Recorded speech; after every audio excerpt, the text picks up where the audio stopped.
Hello, my dear students. This is Navina Suresh, Assistant Professor, Sri Narayana Guru College of Commerce. I hope all of you are staying safe and healthy. First of all, let me congratulate all of you in going to the third year of your graduation course. This particular e-content is developed to give a brief outline of your Semester 5 common subject Logistics and Supply Chain Management. As I told you, this is a common paper. You will be learning about several new terms and techniques in this subject. But believe me, this subject is going to be very interesting and exciting for you all. So let's go ahead. First of all, let me introduce you towards the modules of this subject. There are 4 modules here. Overview of Logistics and Supply Chain Management, Elements of Logistics Myths, Inventory Management, Logistics Costing, Performance Management and Logistical Network Analysis, Recent Trends in Logistics and Supply Chain Management.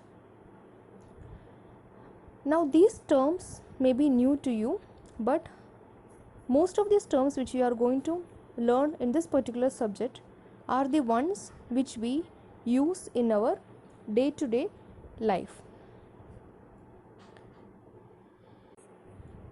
In this particular PPT, I have covered about the basics of Module 1.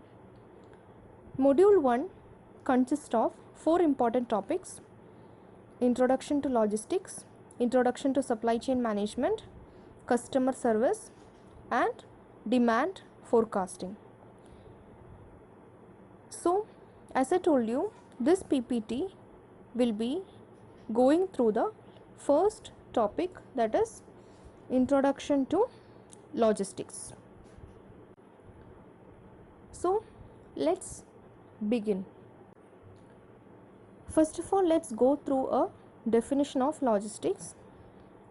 Logistics is the process of planning, implementing and controlling the efficient, effective flow and storage of goods, services and related information from the point of origin to the point of consumption for the purpose of conforming to customer requirements. It may be a lengthy definition. In this slide, you can understand the definition which was mentioned earlier in an easy way. So you have to remember 4 points over here. There is a point of origin and there is a point of consumption. There is flow of goods and information. There is planning, implementation and control. Then there are logistical functions. Now what is this point of origin and point of consumption? Well, all of us buy goods from the shop. In fact, we buy different types of goods. Have you ever thought how these goods are reaching to the shops? Most of you might be knowing the answers. It comes from the wholesalers or it comes from the manufacturers. So that's the same thing which is mentioned over here. Point of origin, that is the starting point, and point of consumption is the ending point. In the earlier PPT, earlier PPT slide, the last point was about logistical functions. These are the different logistical functions: demand forecasting, transportation, warehousing, material handling, packaging, inventory control, physical distribution and customer service. All of these topics we will be learning in detail in the coming modules. Now just let's go back to the definition once again. I hope you remember the same: point of origin, point of consumption. Now what do these logistical functions have to do over here? In each and every stage, these logistical functions play a very important role. Without demand forecasting, the market will not exist.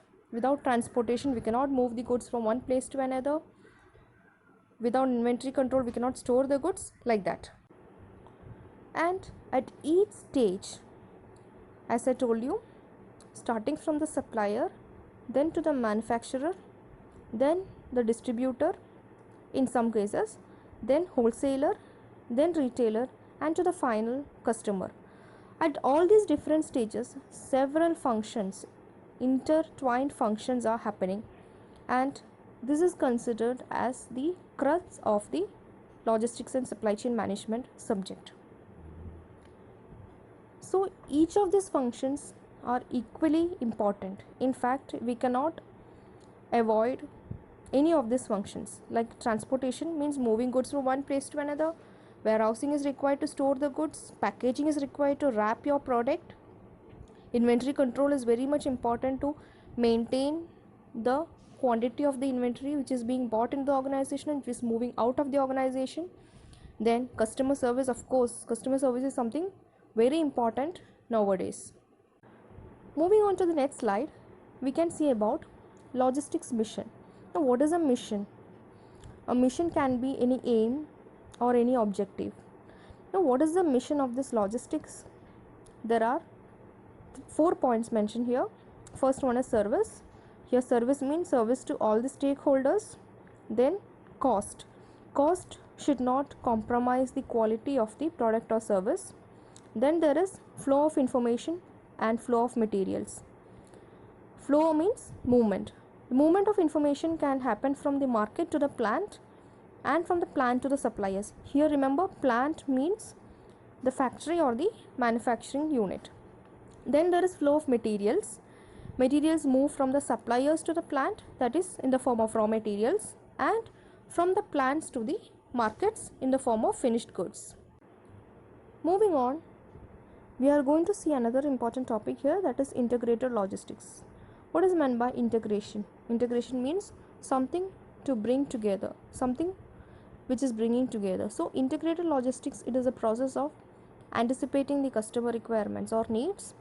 Anticipating means expecting or forecasting, and acquiring the necessary resources, then creation of products and services which are delivered to the customers on time. Now, how to achieve this integration? How to bring all these activities together? There are 5 core groups of activities here. Information processing system, or you can call it as normal information technology. Then there is transportation, warehousing and other facility structures, material handling system, and inventory management system. The next slide is about the objectives of logistics. These are the 5 important objectives of logistics: rapid response, minimum variance, minimum inventory, quality, and movement consolidation. What is rapid response? Rapid response means your reaction towards the customer's requirements, how fast you are reacting. This is one important objective to improve the level of the customer service. Second one is minimum variance. Variance here means any kind of deviation, that is deviating from an objective or deviating from a benchmark, like that. Now this variance should be minimum, and that is one important objective of logistics. Then minimum inventory. Inventory, I hope all of you know. Inventory means stock. Now inventory should be minimum so that it does not affect the level of customer service. So reduction in inventory is very much important, and it is very much beneficial for every company. Fourth one is quality. Of course, quality is one very important factor of logistics which helps in improving the customer service. It is important to maintain consistency in the product specifications, that is product features, and also in the product delivery, that is after the product is delivered to the customers, what kind of quality standards can be maintained. The last one is movement consolidation. Consolidation means bringing together smaller shipments or smaller consignments and combining it to make into a single large shipment. Now what happens is that when the size of the shipment increases, the cost per unit decreases. So this can be applied for reducing the transportation costs. The next slide is about barriers to integration. These are the different causes or different barriers to integration. Organization structure, that is, there are different areas, different functional areas in an organization such as finance, marketing, production, etc. And we need to integrate all these functions together, otherwise it may affect the overall logistical objectives. Second one is measurement system. The measurement system means how the function is treated, or how the direct results produced by a particular function is estimated. Third one is inventory ownership, how the production unit is going to control the raw materials and how the marketing is going to control the raw materials, etc. There are high chances of inventory and uncoordination activities over here. This can be a very important barrier to integration. Next one is information technology. In many organizations, we can see that the systems are developed and which it is implemented in such a way that this information is easily shared across various functions. But what happens is that effective decision making should be the key of this IT. Last one is knowledge transfer. Knowledge transfer is something which is considered as a symbol of strength. It is mainly in the hands of the senior level managers who are working in different functions. What happens is that when there is no knowledge transfer in an organization, this can hamper the development of any organization. Now let's move to the next topic, logistical performance cycle. Logistical performance cycle is broadly divided into three. It's very easy topic. First one is procurement performance cycle. Then there is manufacturing support performance cycle. Then physical distribution performance cycle. Let's see the first one, procurement performance cycle. Procurement means purchasing something. So procurement performance cycle involves all the activities which are required for facilitating the flow of materials from the suppliers to the manufacturing plant. That is, it is coming inside. Timely inflow of raw materials, components, etc. comes under procurement performance cycle. The second one is manufacturing support performance cycle. Here it is the middle part of this performance cycle. Here what happens is that materials which are brought into the manufacturing plant is converted.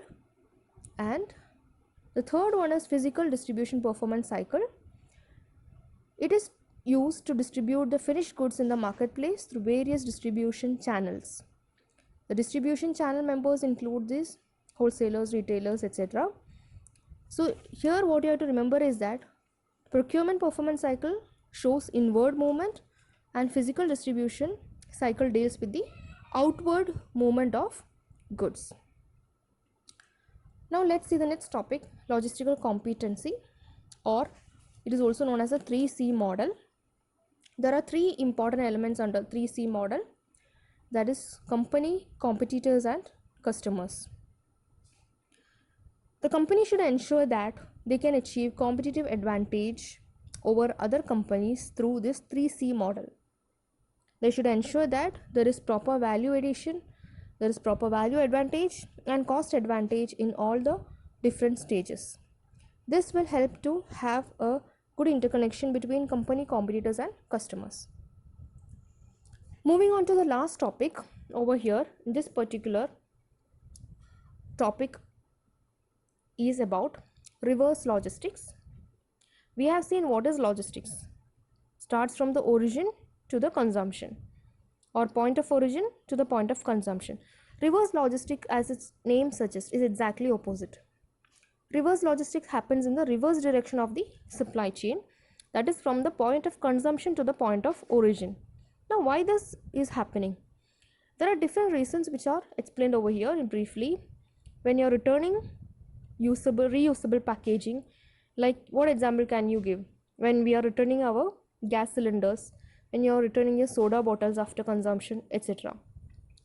Then return of goods during warranty periods, returns for repairs and maintenance, maybe your televisions, maybe your mobile phone, etc. you're returning for repairs, like that.